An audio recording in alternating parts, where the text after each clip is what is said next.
I want to welcome our brother JB to read a very important national statement.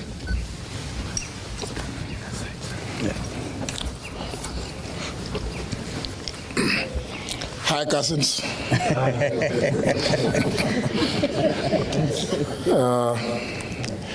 As has already been indicated, this is a joint statement by the United Opposition on the murder of Albert Jang, as well as the continued intimidation of online and offline critics of the Kenya Kwanza heinous regime.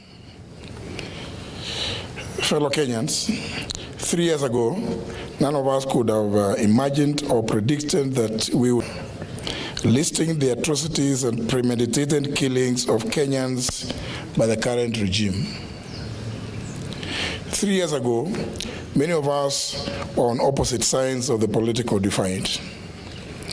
We advocated for our plans and manifestos, eager to make a difference for our country, for the better, for posterity. Whether on the Kenya Kwanza, all Azimio la Umoja, One Kenya Alliance sides, none of us gathered here today would have made security or ensure that our staff and their families, indeed our own families, have a hotline for protection and help, because the threat of abductions and illegal detentions was an imminent reality. We simply did not imagine it. Nor could we ask any Kenyan to prepare for it. This aberration has been perpetuated by the increased illegal surveillance, abductions, and illegitimate detentions, some of them ascribed to mistaken identity. It has become the modus operandi of a callously inhumane, Ruto-led regime. It is one, if not the major reason, why senior members of the Kenya Kwanza have been impeached, forced into resignations, or indeed have been sacked because they questioned and sought answers for these indecent atrocities that go against human understanding.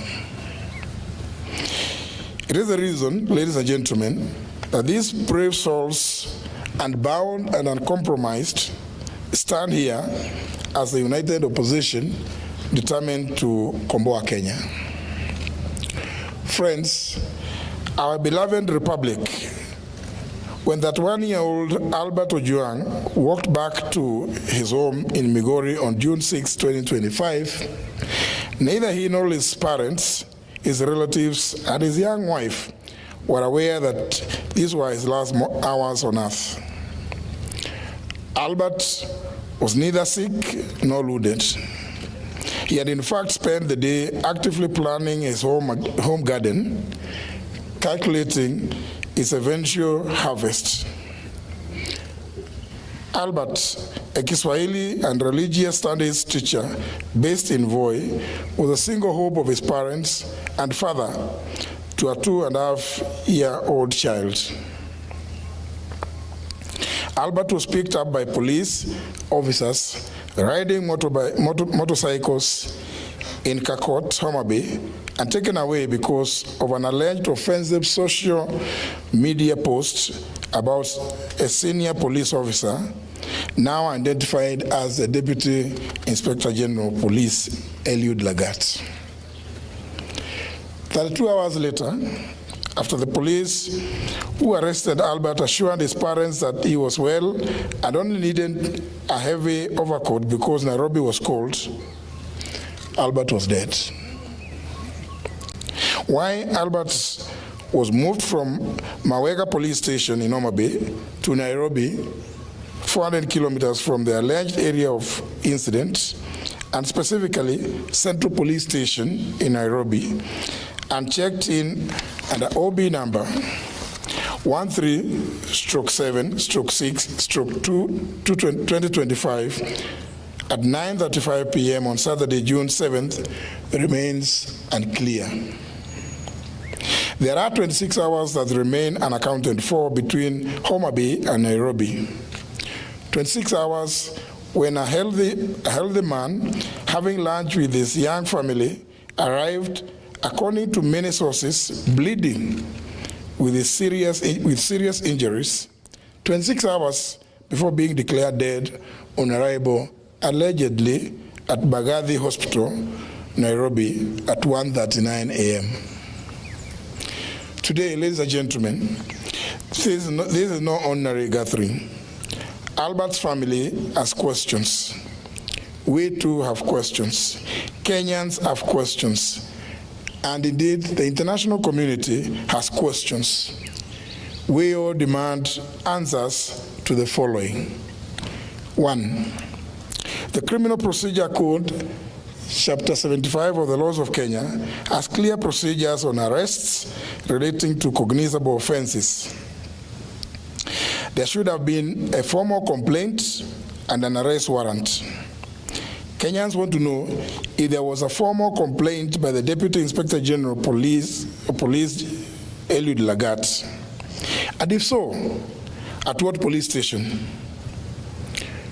Which date and time was this complaint recorded? Was it the OB entry number of the said was there an OB entry number for the said complaint? Number 2, we demand to know why Albert was moved from Mawego Police Station, Homa Bay, to Nairobi, and specifically Central Police Station, and which officers accompanied him by name and rank.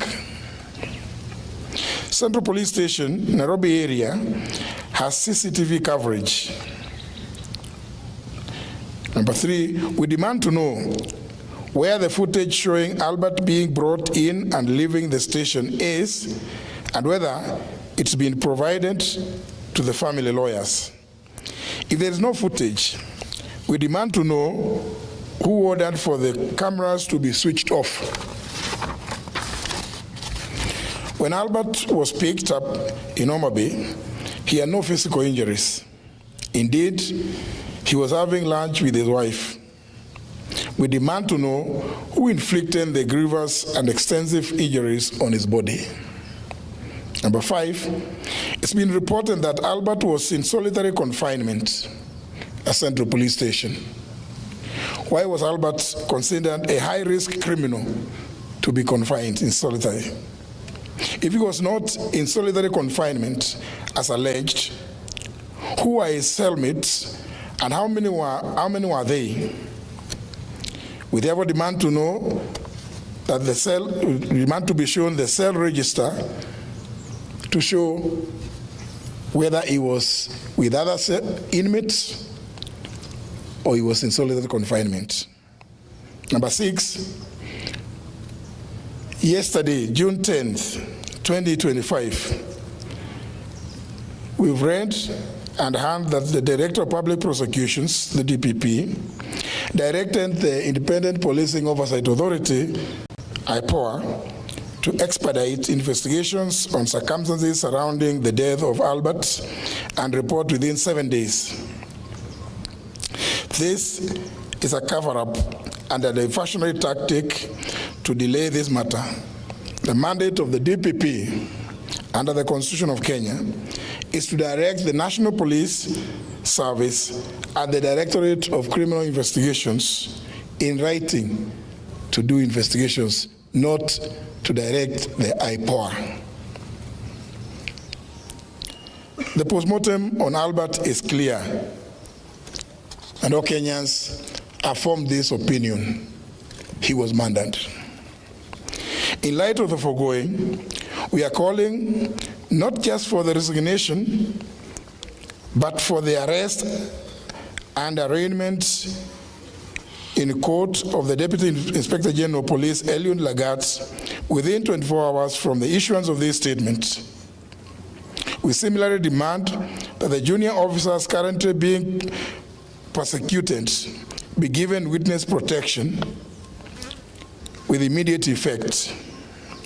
Their lives, obviously, are in danger because they know the truth. We applaud the courageous Kenyans who have kept vigil at Vigilance House and encourage them to maintain the pressure until this is achieved.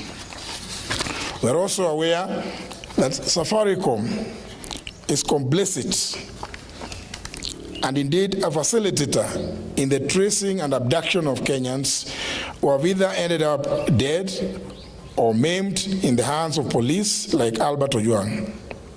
We want to issue a direct warning that this amounts to aiding and abetting in the commission of these crimes against humanity, for which Kenyans will hold Safaricom responsible and either take appropriate legal action or boycott their services.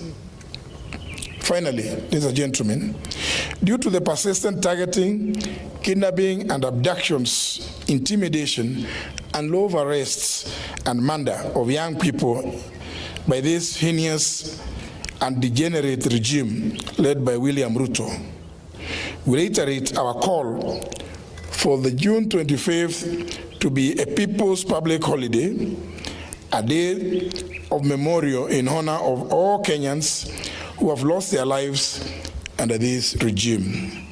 Thank you. God bless Kenya. I think it's a very clear statement.